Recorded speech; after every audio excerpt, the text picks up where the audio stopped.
It's Peaches here, and this is Peaches Pit Party, the podcast. A lot of puh sounds with that title. A replay of today's full show, which you can hear weekday afternoons live on K-Barrel 101. I hope you like what I have to say, and if not, well, then I'm sorry, not sorry. Enjoy. Idaho's only rock station, K-Barrel 101. For some reason yesterday, I was on Zillow for a good amount of time just looking at different weird houses, imagining buying one of them, like this $29 million castle that had 15 bathrooms. My friends and I were discussing on how you could literally have all of your friends at the house, all take up different restrooms, all use the restroom at the same time, then flush, and wonder what would happen if that actually did happen. Of course, we'll probably never know, but the reason why I'm talking about Zillow and weird houses is because I just saw this article about this Massachusetts man, David Moot. He purchased a Cape Cod home for almost $400,000. Despite warnings that the house may soon fall off of a cliff. It has this beautiful view, just sits 25 feet from a crumbling cliff. The guy says he wants to enjoy it while it lasts. The house was originally listed for $1.2 million in 2022, which means he paid about 70% less than asking price. It's going to eventually fall into the ocean, and it may or may not be in my lifetime, is what he said. So, I mean, does he have a home insurance on the thing? Are they even allowing home insurance on this property here? Because if it falls into the ocean, you could get a big payout. I don't understand the logic behind buying something so temporary. It could literally fall today, and the guy would be homeless. And hey, just a heads up here that drive-through workers, they can hear you with the windows closed still. I hope you know that. This TikToker and McDonald's employee who goes by Kenya XO, she explained that she can hear what customers say even if their windows are closed. She said, yes, when you go through the drive-thru, we can hear you, we can see you. Just because you can't hear us or can't see us, it doesn't mean we can't. In the 4 years working for the chain, she claims she's heard customers make fun of her hundreds of times. Commenters were shocked, with some saying, hey, sorry for what I may have said in the drive-thru. I know not to say anything bad because even if my food is late at a fast food restaurant, I know what it's like working in a fast food restaurant, and it sucks. You're on your feet for most of the time. Managers are pressing you. At In-N-Out, it was like a fast food boot camp. It was horrible, especially when you have the drive-through window as tiny and as low as it was. Most people would just see me and laugh because my shoulder would be above the drive-through window. I would look like one of those old 90s cartoon parents where you would just see my torso and my neck and my shoulders, but not my face ever, until I bent down all the way to hand you your change, which most people use card. And you get to see a lot of different credit cards that come through that window, that's for sure. K-Bear 101, Idaho's only rock station. Postal workers, they're loving their new vehicle design, even though some say that they're uglier than the Grumman Lawn Life vehicles that have been on the road since... Is it Grumman or is it Grumman? Grumman Lawn Life vehicles that have been on the road since 1987. The new designs are taller. They have air conditioning, airbags, blind spot monitoring, anti-lock brakes, all features the older trucks did not have, which is fantastic for those postal workers because, I mean, I can't imagine working this summer here with no air conditioning. Don't the UPS trucks, don't they not have air conditioning as well? And they have to move packages all day. I feel bad for our postal workers, too. They're right up there with the fast food workers working hard. And make sure if you ever see a worker struggling, hand them a closed bottle of water, something like that. Take care of the postal workers. I just talked about it, what was it, last week, about how the postal workers were they were going through a whole lot of biting in New York or something like that. But it didn't say necessarily by dogs. It just said, yeah, there was about 6,000 postal workers that were bitten in 2023 alone. Not specifically by dogs, maybe by people. Just when you thought all the drama of conference switching was over, the Pac-12, which is just two teams right now, Oregon State and Washington State, has started up the game of musical chairs again. Boise State, Colorado State, San Diego State, Fresno State will leave the Mountain West Conference and join the Pac-12 in the 2026-27 academic year. Each of the Mountain West teams will have to pay an $18 million exit fee. The Pac-12 needs two more schools to join by 2026 to be officially recognized as a conference by the NCAA. Anyone who pays attention to the NFL, and especially fans who play fantasy football like myself, know that Minnesota Vikings wide receiver Justin Jefferson is a force to be reckoned with. I had him last season, didn't do so well because he was injured for most of the season. While this is only his 5th season in the league, Jefferson is already set to make history this Sunday. He needs just 42 yards to reach 6,000 yards for his career. If or when Jefferson gets those 42 yards, he will have reached the 6,000-yard mark in game number 62 of his career, something only wide receiver Lance Allworth has done before. Allworth pulled it off in his 62nd game way back in 1967. After the Chicago White Sox lost their 114th game of the season on Wednesday, their owner, Jerry Reinsdorf, what a last name that is, Reinsdorf, admitted that this year has been very painful for all. This year has been painful for sure, but it also has the potential to be historic. The team is within striking distance of matching or beating the 1962 New York Mets for the most losses in modern-day Major League Baseball history. The 62 expansion Mets went 40-120 in their first season. The Sox need just 6 more losses in their final 15 games to tie the mark. Their attempt to make history continues tonight with their game against the Oakland Athletics. That does it for your Shot Clock Sports Update right here on K-Bear 101. And I just talked about how food workers, they go through a lot. Fast food workers, customer service workers, they all go through a ton of weirdos. This server and TikToker Girly Pops Only claims that a customer came into a restaurant, ordered an expensive meal, and then tried to pay by writing a credit card number onto the receipt. And the server explained, like, hey, you can't do that. You need to pay with a physical card. She noticed something strange about the digits. Yeah, he just he wrote down 1, 2, 3, 4, 5, 6, 7, 8, 9, 10. And when the manager came over, the customer allegedly said, I'm not going to argue. God's got this. And then left. Restaurants need to start getting a card or deposit of some kind before the food is served, one viewer suggested. Yeah, the dining experience gets ruined because of idiots like this. I'm not going to argue this. God's got this. Why not use that for everything? Like, get yourself in massive trouble. The police go up to interrogate you, and you just go, I'm not going to argue. God's got this. Oreo teamed up with Coca-Cola to make those Coca-Cola flavored Oreos and the Oreo flavored Coca-Cola. We tried both of those today on the noon hour of Madness and Mayhem, powered by Jalisco's. They were okay. Not a big fan of Pop Rocks. And the Pop Rocks obviously were in the Oreos to represent the fizziness of Coca-Cola. I think Victor will have to try this new one alone. I just saw Coffee Mate thinks that bagel and cream cheese, that flavoring is good in your coffee. They're releasing a very limited edition bagel and cream cheese flavored creamer, which contains notes reflecting cream cheese, sweetened condensed milk, and a slightly savory hint of bagel in every sip. Why would you want that? There's going to be that weird dude in your office that like loves it and gets like more than just one jar or one container of it.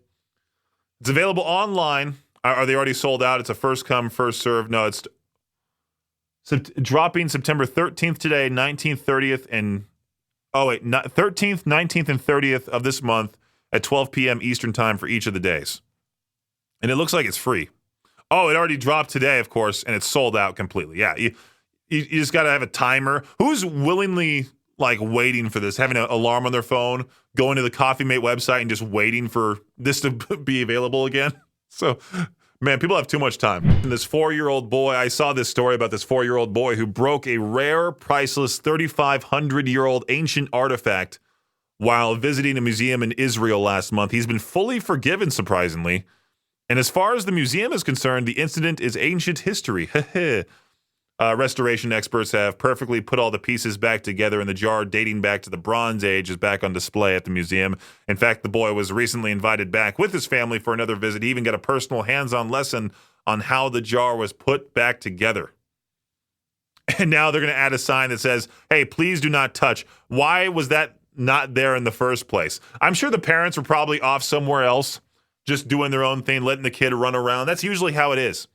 For some odd reason, these parents think it's okay for their kids to like sprint around an art museum, even in other places like the library, the apartment upstairs.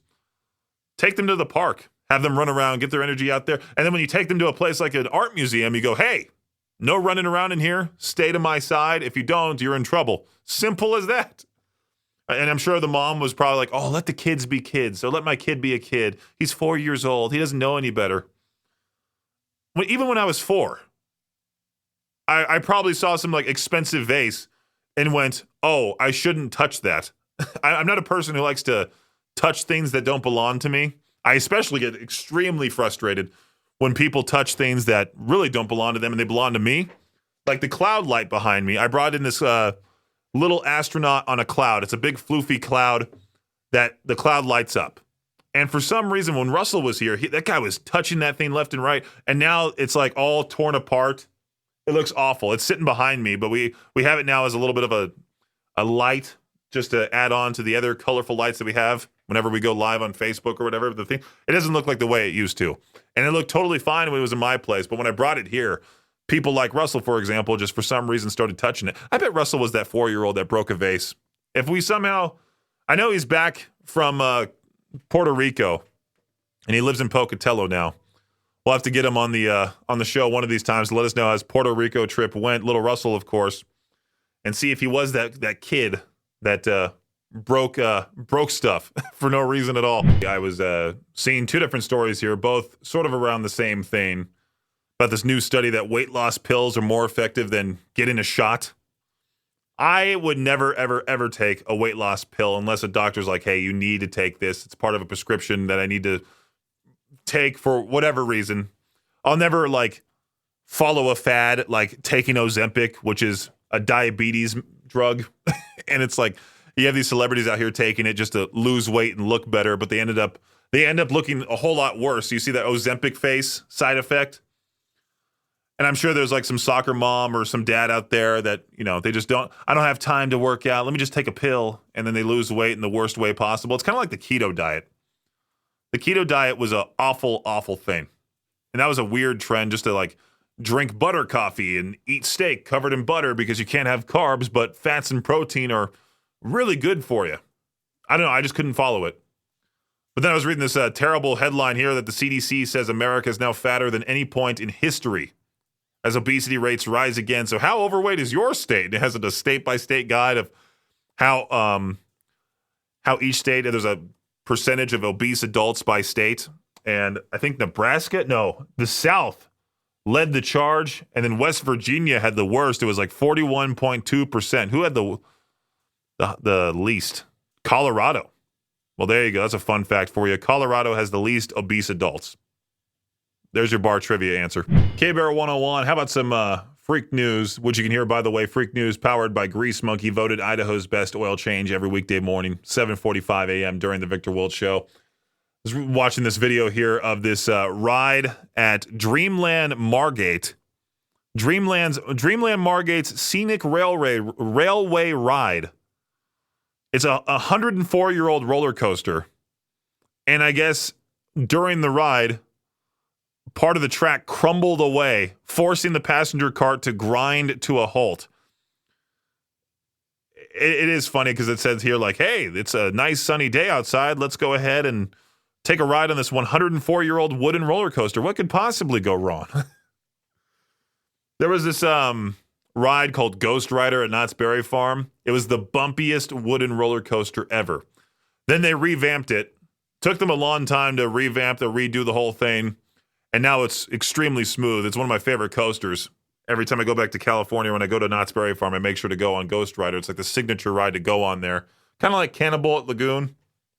But I remember when it reopened, there was a lot of celebrities that went on there. Like Katy Perry went on there. Daniel Tosh was for some reason there. It was a whole big ordeal that Ghost Rider came back because it was closed for years. But that first time riding it as a kid, back when it was very bumpy, it was me, my friend Matt, and my other friend Joe, and Matt's mom. I was sitting next to Matt's mom, and I was a big kid, of course. And I may or may not have elbowed her arm to the point where there was bruises all on her arm just because the coaster was so bumpy. And you have this giant 8-year-old next to you, just, elbowed out, boom, boom, boom, right into your arm the entire time. She was just fine, but she got a little bit of a unwanted souvenir from that ride. So British policing Prime Minister Dame Diana Johnson, she was given a speech on theft when her own purse was stolen. She was attending a conference for senior police officers in a hotel on Tuesday when her valuables were swiped. That's a gutsy place to steal something. When there's a whole theft speech going on, you go, maybe I can take this purse, and the person got away with it. Oh, wait, no, they didn't. I'm reading the last sentence here. It didn't say anything till now. A 56-year-old man has been arrested on suspicion of burglary, so he was probably the one that was caught on camera. I'm shocked nobody else said anything like, hey, we just saw some guy leave with your bag in a room full of senior police officers on top of that. K-Bear 101, it was a really sad thing that happened. The bridge fire, of course, big-time fire in California, and my friend Matt texted me a video that the bridge fire allegedly destroyed a cabin up in the mountains, which me and my friend Matt hiked to, as well as the Bighorn Mine. The Bighorn Mine was really cool. You got to slip through the little crack that of the there was a gate in front of it, and all three of us, me, my friend Matt, and my friend Christian, we slipped through the crack and got into the mine and walked around it. My friend Matt was terrified that I was going to speak too loudly and cause some sort of like an avalanche, something like that, some rocks to fall and block our path or something. But we were just fine in there, and we got some really cool photos, and I was showing Josh from Classy 97 some of those videos that I got from inside, and man, it really sucks to see that was destroyed by a fire. That's not the first hiking trip that has been destroyed by a fire. There was another one, I think it was Castaic Falls, that we all went to, and that was a beautiful hike. There was a little swimming pool on top of a mountain that got destroyed by a fire. Fires suck overall. I don't know how I was going to end this break. Just don't start wildfires. There you go. And I saw this question a while back posted on Ask Reddit. I meant to ask it back then. I think I asked a variation of it, but never really asked this question. Which ingredient will make you instantly go, nope, no matter how tasty the food seems? For me, unfortunately, I'm not the biggest fan of pickles on burgers. I will still eat the burger, but for the most part, I always order my burgers without pickles. I like pickles, just not on my burger for whatever reason. I have noticed over the years, after eating many, many, many burgers, that I don't like lettuce on them because lettuce provides nothing to a burger. You can't say lettuce provides anything to a burger. If you're one of those people that says, oh, lettuce provides a nice crunch to it, there's no need for a crunch. What are you talking about? Give me the meat, cheese, and sauce. That's. I'll take a nice tomato on it, maybe. Other toppings are great, but pickles and lettuce, no thank you. Grilled onions? Yes, absolutely. Which ingredient instantly makes you go, nope, no matter how tasty the food seems? I'll get to your answers here in just a few. 208-535-1015. Give me a call. Hey, K-Bear, how's it going? Fine, Peaches. Crazy Jay, what is your answer to today's To Peach Their Own question? Virtually any vegetable on anything. Yeah, that's right. You hate vegetables. Yes. Which vegetable would you give a slight chance to? Like if you could, or if like you were like, okay, maybe I'll try this vegetable. Which one would you particularly try? The easiest vegetable to eat, and I do enjoy them somewhat, a little bit, are potatoes. Isn't that like and corn. Okay, corn. Corn, I would say. I forgot what exactly a potato is. Is a potato... It's not a vegetable. It's not a vegetable. Is it a vegetable? I thought it was something different. It is a vegetable. It's a vegetable. I thought it was a different so it is technically a vegetable. Okay, I thought it was like some sort of. It's not a legume. That's like a bean. I think. Yeah. I don't know. My brain's fried today, dude. Hey, K-Bear, how's it going? Not too bad. Now, which ingredient will instantly make you go nope, no matter how tasty the food seems? Anything with lentils. And those are again like. Let me see. They're kind of like a bean. Oh, so lentil. So what's a legume? What a legume or whatever? Let me see here. Yeah, that's what a bean is. Okay, so I'm not losing my mind here. Okay. No. I just had a little bit of a debate with fancy. I just had a little bit of a debate with Crazy Jay because we were trying to figure out if a potato is actually considered a vegetable. No, it's not. I don't remember. It's a root. That's what it is. But it says here on top, potatoes are not related to legumes, but they're technically a vegetable, or they are a vegetable. That's weird, but they are a root. Yeah, because with the amount of starch they have, with the amount of starch they have, you could almost classify them as a grain. But gotcha. Okay, so yeah, okay, that's what it was, a root. I remember like Josh from Classy was telling me about that. But yeah, I figured I'd have to call in and get one in on their last day of peaches at K-Bear. Oh, last day of peaches? Yeah, for my move to KLOS. Yes, you're going to move to L.A. where it's so much more affordable. Oh, yeah. Pay $2,000 a month in rent for a Downey, California apartment, then battle traffic all the way to Burbank for a voice-tracked show that most likely only voice-track it. So that means I'll pre-record the entire show. And then it says in the job application for KLOS to... what's it called? I'll have to be in the community a lot. So pretty much I'm going to be a glorified street team member and go out there on remotes and basically promote the station on the streets, but just have a pre-recorded show on the air. It sounds like working for TMZ with more steps. TMZ is a whole lot worse. TMZ, absolutely. After working there, it sucks. To be a field reporter there, that's a whole other thing. You have to be in a van for 12 hours a day finding out exactly where celebrities like to hang out, and then once you finally see one, it's like getting a good fish. You just run up to one of them and start asking them relevant questions. So you have to know the lore behind them too, on top of just waiting for them at LAX. It's very weird. It's really weird how you can like consider that legal versus if you do that to like a regular person, you're a stalker. It does. It sounds like legally accepted stalking. It is. Yeah. Hey, K-Bear, how's it going? Good. How are you? I'm doing fantastic now. Which ingredient instantly makes you go nope, no matter how tasty the food seems? So I was just thinking of, the holidays coming up, Thanksgiving, and the one dish that I can't even stand is yams. As a kid, I really did not like it. Most of me and the rest of my third grade class, when we first tried yams in class, I don't know what it was for. I think it was just for like a little Thanksgiving food thing, but all of us hated it. And it tasted like baby food. And like, I don't know why, but as I got older, like I started to appreciate yams, but I don't know. I don't understand the whole like marshmallow on top of the yam dish that people like to bring. Thanksgiving food overall to me, extremely overrated. I do not like the turkey. I do not want the stuffing. I just want I love Mexican food on Thanksgiving. That'd be great. But overall, Thanksgiving food to me is just way overrated. Yams is one. There's the cranberry. What is it? The cranberry in the can? Oh, I love those. See, that's the thing I'm addicted to are the cranberries in a can. I'm weird about it, though. Like, I'll have the cranberries in a can and then drink milk afterwards. For some reason, that's a good combo to me. Now, that's some weird stuff right there.